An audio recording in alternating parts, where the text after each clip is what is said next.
Hey guys, welcome back to a brand new video here on the channel. My name is TannerFishies. In today's video, we're going to be discussing episode 5 of Ninjago Crystallized, entitled Public Enemies number 1, 2, 3, 4, and 5. A pretty lengthy title, but a pretty humorous and oddly appropriate title given the content of this episode. In case you guys have not seen one of these reviews before, this is how it's going to work. I'm going to spend the video giving my thoughts on this episode, talking about the good and the bad, and finally at the very end of the video, I will give the episode a score out of 10. Also, this video will in fact contain spoilers for the episode at hand and my own personal opinions. You have been warned. So in terms of this episode, I really enjoyed the overall amount of action in this episode. It's pretty action heavy, especially when the ninja in their black costumes, which I absolutely love, try to steal Asphira's staff from the back of a transport truck, which is trying to move that and several other Ninjago artifacts to somewhere else in Ninjago City. Not sure where they're bringing them. Maybe I missed that part of the episode, who's to say, but the ninja take on the new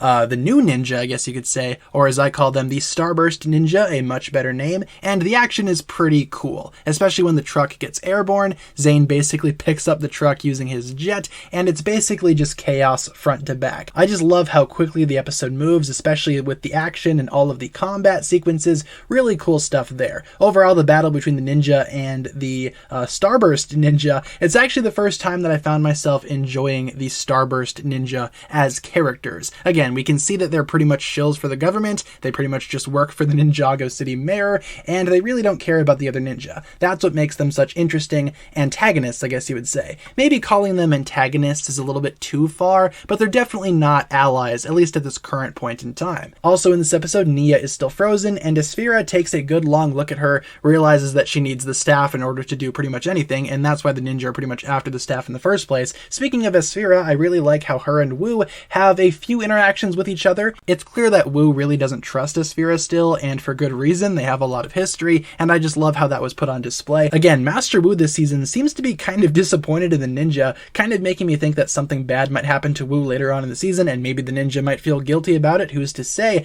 But overall, guys, my favorite part about this episode was the action. Also, I really like the black suits. This episode basically keeps them on full display, and they are super cool. I love the black suits so much. I need minifigures of those things as soon as humanly possible. But overall, this episode was basically just action, and I thoroughly enjoyed it. I was entertained. There's not a lot to complain about. Some people might complain that maybe it's only action, and that's kind of a bad thing, but I think that's appropriate considering the subject matter, and this episode does a fantastic job at displaying said action. I can't really find anything specific to complain about except for the fact that the mayor is still a thing, and I hate him very much. He's not a great character in my opinion. Whatever keeps the story rolling, whatever keeps the cogs turning, I can understand why the mayor is a necessary component of this season, but the episode shines in terms of its action, and as an action-packed Ninjago episode, it was pretty perfect. I'm going to give this episode a 10 out of 10 in terms of a score. Again, nothing too much to complain about. This episode was pretty perfect in my own opinion, and again, Crystallized so far proves to be a very, very strong Ninjago season. So with that being said, you guys, that'll pretty much wrap it up for my thoughts here today regarding this episode. Thank you so much for tuning into my review. Let me know down below in the comments what you thought of this episode overall, and what did you think of the review itself. Thank you all so much for watching today's video. Once again, you guys, my name is TannerFishies, and I will catch you guys in the next upload. Peace.